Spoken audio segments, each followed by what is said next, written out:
Hello students, assignment 5.3 तक हम अपना वर्क कंप्लीट कर चुके हैं। नेक्स्ट जो है असाइनमेंट 5.4 फैक्टराइजेशन और असाइनमेंट 5.5 कंपाउंड फैक्टराइजेशन।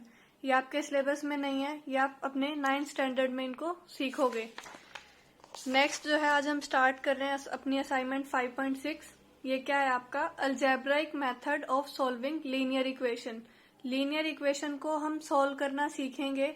लीनियरिटी का आपको पता है, हमने एनसीईआरटी वाला चैप्टर जब किया था तब भी हमने इसको डिस्कस किया था। जो हमारे लिटरल फैक्टर्स होते हैं, जैसे वेरिएबल है एक्स वाई जेड, उनकी पावर कितनी होनी चाहिए 1, और वेरिएबल कैसा होना चाहिए, सिंगल वेरिएबल यूज होना चाहिए उसमें। उसको हम क्या बोलते हैं, लीनियर इक्वेशन। जैसे किस टाइप की बन जाए, ए एक्स प्लस बी। यहाँ पे ए और बी हमारे क्या है, कांस्टेंट है, और जो इक्वेलिटी में सी है ये भी एक कांस्टेंट है। सोल्व करने का मतलब क्या है, जो हमारा वेरिएबल होता है उसकी वैल्यू हमें फाइंड आउट करनी होती है, ताकि हमारी उस वैल्यू के लिए लेफ्ट हैंड साइड और राइट हैंड साइड इक्वल बन जाए। जो वैल्यू आती है वेरिएबल की, जो किसको सेटिस्फाई करती है, हमारी इक्वेशन को। यानी कि सेटिस्फाई करना मतलब लेफ्ट हैंड साइड और राइट हैंड साइड को जब हम सेपरेट सोल्व करते हैं तो वो हमारी इक्वल आती है। उस वैल्यू को हम क्या बोलते हैं, या तो सॉल्यूशन या फिर root of the equation. Now let's start our assignment 5.6. Those students who have did the chapter number 2 from the book NCERT, these questions are very easy for them. जिन बच्चों ने एनसीईआरटी से चैप्टर नंबर 2 किया है उनके लिए ये question बिल्कुल ही easy हैं, और जिन्होंने चैप्टर 2 नहीं किया हुआ एनसीईआरटी वाला, वो इनको बहुत ज्यादा ध्यान से देखें, थोड़ा उनको कंफ्यूजन भी हो सकती है। अगर आप ध्यान से करते हो इन क्वेश्चंस को तो आपको कोई भी प्रॉब्लम नहीं आएगी। जैसे हमारा क्वेश्चन नंबर 2 है, उसमें हमें क्या करना है, सोल्व द फॉलोइंग इक्वेशंस। जो आपको इक्वेशंस लिखी हुई हैं इनको आपको सोल्व करना है। इक्वेशंस हम इनको क्यों बोल रहे हैं, क्योंकि इनके बीच में क्या है, एक इक्वेलिटी का साइन है। सोल्व करना मतलब एक्स जो आपका वेरिएबल है उसकी वैल्यू फाइंड आउट करना है। ये इक्वेशन आपको गिवन है। आप एक चीज ध्यान रखना, किसी भी टर्म को अगर आप शिफ्ट करते हो, जैसे अगर मैं 2x को इक्वल के इस तरफ लेके आऊं तो मैं इसका साइन चेंज कर दूंगी। अब यहाँ पे ये प्लस का है तो इस तरफ आके ये माइनस का हो जाएगा। अगर इस टर्म से इसको इधर लेके जाना है 5x को, तो इसका भी साइन हम चेंज कर देंगे। यहाँ पे प्लस है, इस तरफ लेके आते हैं तो इसका साइन माइनस हो जाएगा। तो मेन क्या चीज आपको करना है कि अगर आप इसको किसी भी टर्म को शिफ्ट करवाते हो इक्वेलिटी से, चाहे राइट में या चाहे लेफ्ट में, तो आपको साइन उसका चेंज करना है जब आप प्लस और माइनस की टर्म्स को शिफ्ट करा रहे हो। और जब आप मल्टीप्लाई या डिवीजन करोगे वो हम आगे देखते हैं। पहले आप इतना देखो, x हमें फाइंड आउट करना है तो हमने x की टर्म एक तरफ कलेक्ट कर ली, तो 2x को मैं लेफ्ट साइड में शिफ्ट कर रही हूँ, तो ये क्या हो जाएगा 5x minus 2x equals to 7।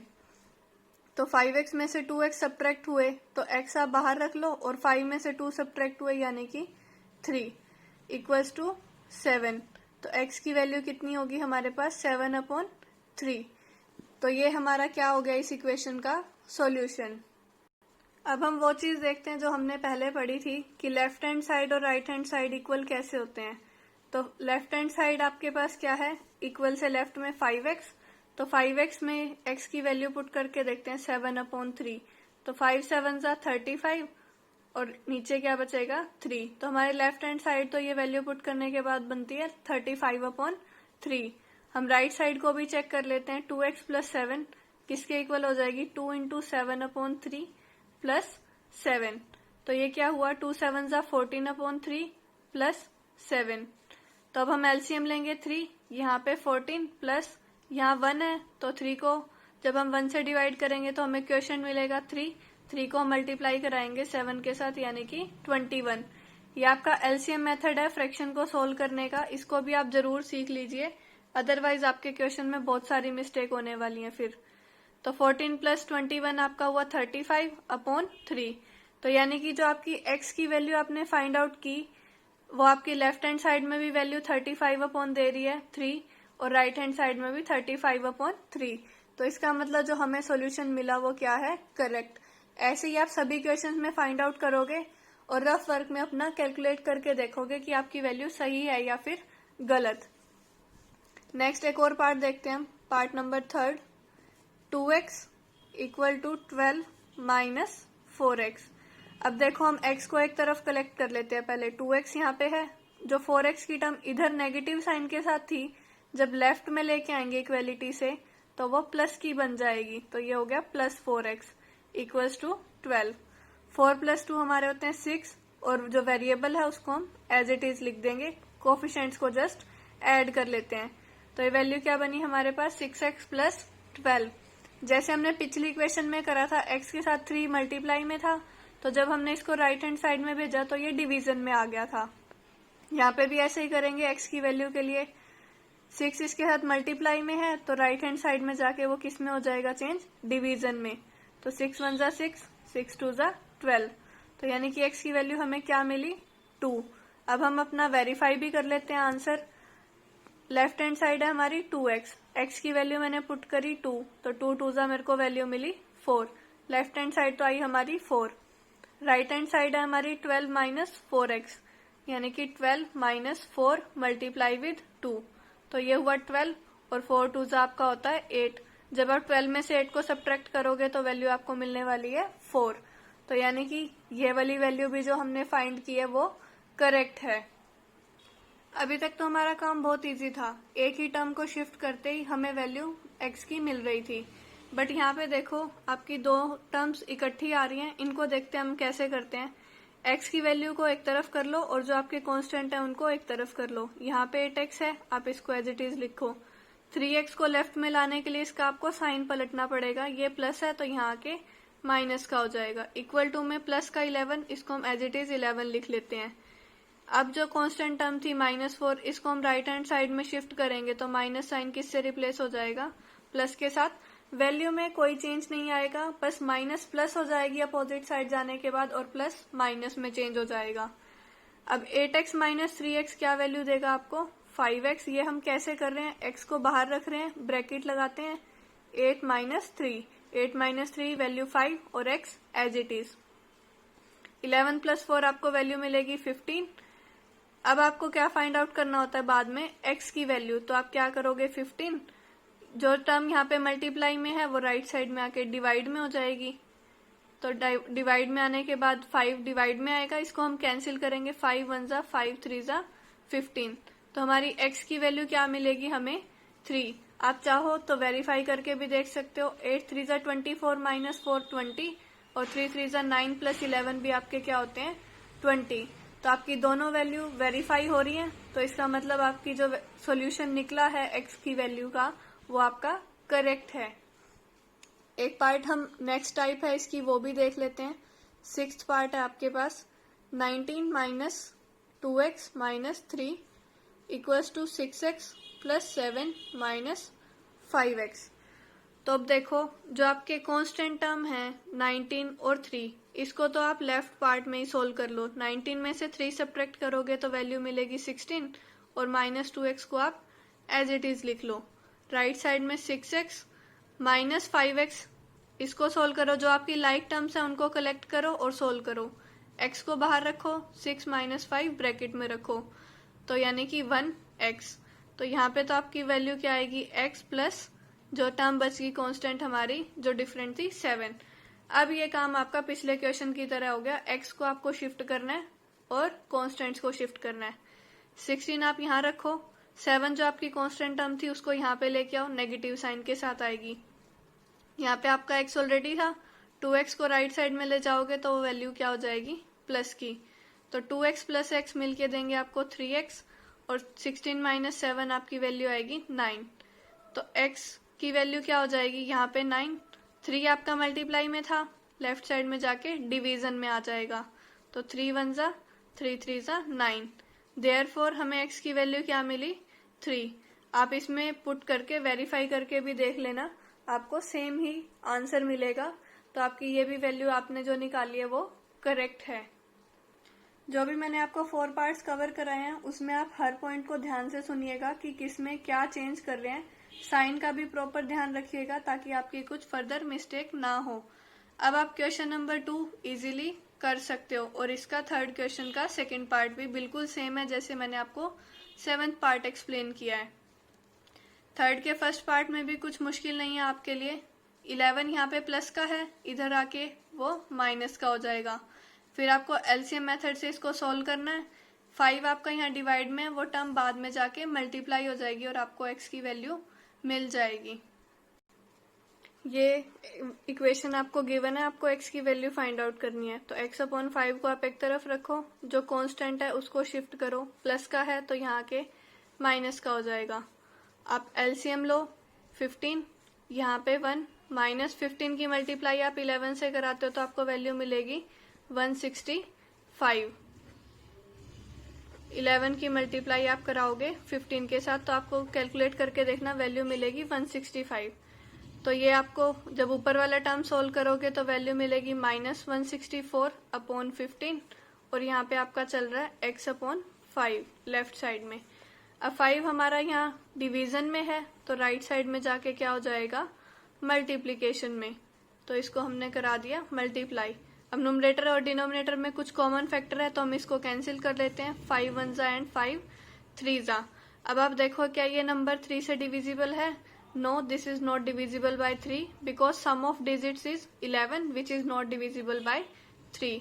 तो आपकी x की वैल्यू जो आई है 164 माइनस के साइन के साथ 164/3। आप पहले क्वेश्चन को ऑब्जर्व करो और स्टेप बाय स्टेप उसमें चलो कि हमें कौन सी वैल्यू को कहाँ शिफ्ट करना है। जैसे अब हमें यहाँ पता लगा कि हम 11 को शिफ्ट कर लें, क्योंकि x हमारी सिंगल टर्म थी तो उसको हमने पहले ही लेफ्ट में रख लिया। फिर जो इनको हमने एलसीएम मेथड से सोल्व किया। नेक्स्ट फिर हमने देखा 5 हमारा डिवीजन में था तो राइट साइड में जाके मल्टीप्लीकेशन में होगा और जस्ट कैंसिल करा और हमने अपनी वैल्यू सोल्व कर ली। सेकेंड पार्ट बिल्कुल ईजी है, जो हमने क्वेश्चन नंबर 2 में सीखा है उसका वे करने का। अब हम देखते हैं क्वेश्चन नंबर 3 को कैसे करते हैं। यहाँ पे आपको वैल्यू गिवन है 12/7 मल्टीप्लाई किसके साथ है, x-5 के साथ और इक्वेलिटी में है 24 + 8x। अब आप देख रहे हो ये टर्म डिवीजन में है तो राइट हैंड साइड में क्या हो जाएगी ये टर्म, मल्टीप्लीकेशन में। मल्टीप्लीकेशन पूरी टर्म के साथ होगी तो आप ब्रैकेट लगाना मत भूलिएगा, क्योंकि ये टर्म दोनों के साथ मल्टीप्लाई होगी। अब आप जानते हो डिस्ट्रीब्यूटिव प्रॉपर्टी लगाना, a × b - c हो या a × b + c हो। तो हम क्या करते हैं, a की मल्टीप्लाई b के साथ, फिर माइनस का साइन, a की मल्टीप्लाई c के साथ, इक्वल टू साथ साथ जो साइन है आप अपने चलाते जाओ तो कोई मिस्टेक होगी नहीं आपकी। 7 की मल्टीप्लाई 24 के साथ प्लस 7 की मल्टीप्लाई 8x के साथ। बस जो आपको टर्म ध्यान रखनी थी, यहाँ 7 डिवाइड में था, राइट हैंड साइड में आपको मल्टीप्लीकेशन में ले जाना था पूरी टर्म के साथ। तो हमने अब अपनी डिस्ट्रीब्यूटिव प्रॉपर्टी अप्लाई करी। 12 की मल्टीप्लाई x के साथ 12x और 12 की मल्टीप्लाई 5 के साथ 60 और इसकी मल्टीप्लाई 24 के साथ 7 की, 7 4 = 28 कैरी 2, 7 2 = 14 + 2 168 प्लस 56x, 7 8 = 56 और x हमारा एज इट इज। अब आपको देखना है x यहाँ पे लेके आओ या यहाँ पे, उससे कोई फर्क नहीं पड़ता। एक तरफ आप x कर लो और एक तरफ आप कांस्टेंट टर्म कर लो, जैसे आपने इस क्वेश्चन में करा था, x लेफ्ट पार्ट में और कांस्टेंट टर्म राइट पार्ट में। ये अब आगे का काम आपका है, आपको इसको सोल्व करके वैल्यू फाइंड आउट करनी है x की। जो आपका क्वेश्चन नंबर 4 है उसमें भी क्या करना है, सोल्व द फॉलोइंग इक्वेशंस। जो आपको इक्वेशन गिवन है इनको आपको सोल्व करना है, यानी कि x जो वेरिएबल है उसकी वैल्यू फाइंड आउट करनी है। जो भी हमने क्वेश्चन नंबर 2 और क्वेश्चन नंबर 3 देखा है उससे जस्ट ये एक स्टेप एक्स्ट्रा है, इनसे हमें एक स्टेप एक्स्ट्रा करना पड़ेगा इन क्वेश्चंस में। वो है आपका एलसीएम मेथड जो आप एडिशन के लिए यूज करते हो। एक दो पार्ट्स हम देख लेते हैं, बाकी फिर आप खुद से कर लोगे इनको। 4th क्वेश्चन के फर्स्ट पार्ट में आपको जो स्टेटमेंट गिवन है वो क्या है आपकी, x + x/2 = 3। आपको पता है अगर डिनोमिनेटर में किसी फ्रैक्शन के नहीं लिखा होता कुछ भी तो हम क्या लगा लेते हैं उसके नीचे 1। 1 और 2 का आप एलसीएम लो, कितनी वैल्यू मिलेगी आपको 2। 1 को 2 से डिवाइड करा तो वैल्यू क्वेश्चन आएगा 2। 2 की मल्टीप्लाई करा दो इसके न्यूमरेटर जो कि है x। फिर आपको लगाना है प्लस 2 की 2 से डिवीजन कराओगे 1, 1 की मल्टीप्लाई x के साथ इक्वल टू में 3। स्टेप बाय स्टेप चलो, एक काम पहले कर लो फिर आगे वर्क करो। ये हुआ आपका 2x प्लस एक्स। 2 आपका यहाँ पे डिवाइड में है सभी के, अगर ऐसे लिखा हो ना तो आप 2 से मल्टीप्लाई मत कराना, जब पूरे ही नंबर के डिवाइड में 2 हो तब आप मल्टीप्लाई करा सकते हो। 3 की मल्टीप्लाई हो जाएगी 2 के साथ, तो 2x प्लस एक्स 3x और 3 2 ज़ा 6। x की वैल्यू के लिए आप क्या करोगे, 3 को ले जाओगे डिवीजन में, 3 1 ज़ा 3 2 ज़ा, तो x की वैल्यू आपकी आ गई 2। आप चाहो तो वेरीफाई भी कर सकते हो। देखो वैल्यू क्या थी आपकी 2/1। x की जगह मैं लेफ्ट हैंड साइड में आपको पुट करके दिखा रही हूँ, x की जगह मैंने 2 पुट कर लिया, तो 2 को जब आप 1 से डिवाइड करोगे तो वैल्यू मिलेगी 2 प्लस 2 1 ज़ा 2 1 ज़ा, ये कैंसिल हो गया, वैल्यू क्या बची 1, तो 2 प्लस 1 क्या होता है हमारा 3। तो आपकी जो वैल्यू है लेफ्ट हैंड साइड भी 3 है और राइट हैंड साइड भी 3 है, तो यानी कि हमारा आंसर मैच कर गया। जो हमने सोल्व करके वैल्यू फाइंड आउट की थी वो हमारी क्या है, करेक्ट। अब एक थर्ड पार्ट भी देख लेते हैं हम, x/2 plus x/3 plus x/4 equals to 1। अब 2 3 4 का आप एलसीएम निकालो, तो देखो आपको क्या मिलता है। एलसीएम आप जानते हो ना कैसे निकालना है, 2 3 4, पहले ये 2 से डिवाइड होगा क्योंकि 2 कॉमन फैक्टर मिल रहे हैं, 2 1 ज़ा एंड 2 2 ज़ा। 3 को आप एज इट इज लिखो। अब सारे आपके प्राइम नंबर हैं, 3 2 ज़ा 6, 6 2 ज़ा 12, तो आपका एलसीएम आया 12, इक्वल टू में 1 तो आपका चल ही रहा है, तो जब आपने 2 को 12 से डिवाइड करा तो वैल्यू आएगी 6, 6 की मल्टीप्लाई करा दो x के साथ। जब आप 3 को 12 से डिवाइड करोगे तो क्वेश्चन मिलेगा 4, 4 की मल्टीप्लाई करा दो इसके न्यूमरेटर जो कि है x, प्लस 4 को 12 से डिवाइड करा तो वैल्यू आएगी 3 और 3 की मल्टीप्लाई x के साथ, तो ये हो गया आपका 6x plus 4x plus 3x। मैंने आपको बताया अगर पूरे टर्म के डिवाइड में है वो टर्म तो उसको आप राइट हैंड साइड में मल्टीप्लाई में भेज सकते हो। अगर ऐसा होता ना कि 6x अलग है और इनके डिवाइड में 12 है, तब आपको नहीं भेजना। जब सारी टर्म्स के डिवीजन में आप लिख पा रहे हो तो ही आप इसको राइट हैंड साइड में शिफ्ट कर सकते हो। तो अब आपकी वैल्यू कितनी आई, 6 plus 4 10, 10 plus 3 13x equals to 12 1 ज़ा 12, तो x की वैल्यू कितनी हो जाएगी आपकी 12/13। सो आई होप अब आप समझ गए होगे। इनको एडिशन करने के लिए आपको एलसीएम मेथड अप्लाई करना पड़ेगा एडिशन के लिए, फिर आपका काम बिल्कुल पीछे वाले क्वेश्चंस की तरह कन्वर्ट हो जाता है। लाइक टर्म्स को ऐड करो और जो टर्म मल्टीप्लाई में उसको डिवाइड में ले जाओ। एक क्वेश्चन हम और देख लेते हैं, 6th पार्ट हमें गिवन है 2x/5 minus 3x/4 equals to 3/10। तो आपको क्या करना है, एलसीएम ले, 5 और 4 का एलसीएम आपका आएगा 20। जब आप 5 को 20 से डिवाइड करोगे तो क्वेश्चन मिलेगा 4, 4 की मल्टीप्लाई कराओ इसके न्यूमरेटर के साथ, फिर नेगेटिव साइन लगाओ। 4 को जब आप 20 से डिवाइड करोगे तो वैल्यू मिलेगी 5, 5 की मल्टीप्लाई किसके साथ होगी 3x के साथ, इक्वल्स टू 3/10।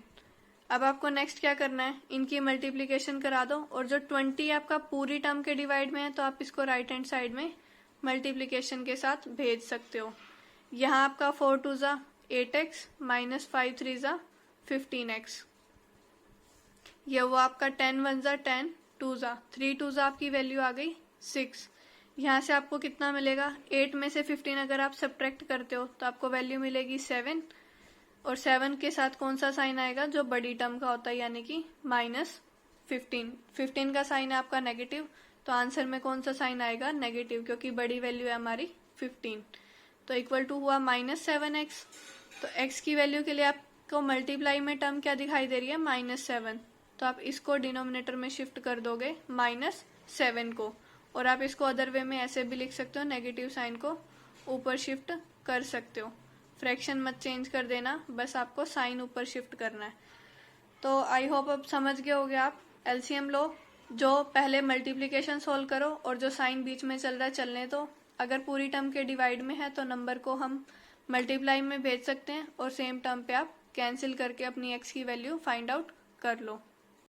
जो भी क्वेश्चंस आप करते हो साथ साथ अपना आंसर क्रॉस चेक करते रहा करो, ताकि लेफ्ट हैंड साइड और राइट हैंड साइड आपकी इक्वल आ रही है या नहीं आ रही। अब आप क्वेश्चन नंबर 2 3 4 अपनी फेयर नोटबुक में करोगे विदाउट मिस्टेक्स। अपने आंसर्स को भी आप वेरीफाई करोगे और चाहो तो बुक से पीछे से क्रॉस चेक भी कर सकते हो। Complete your question number 2, 3 and 4. Thank you.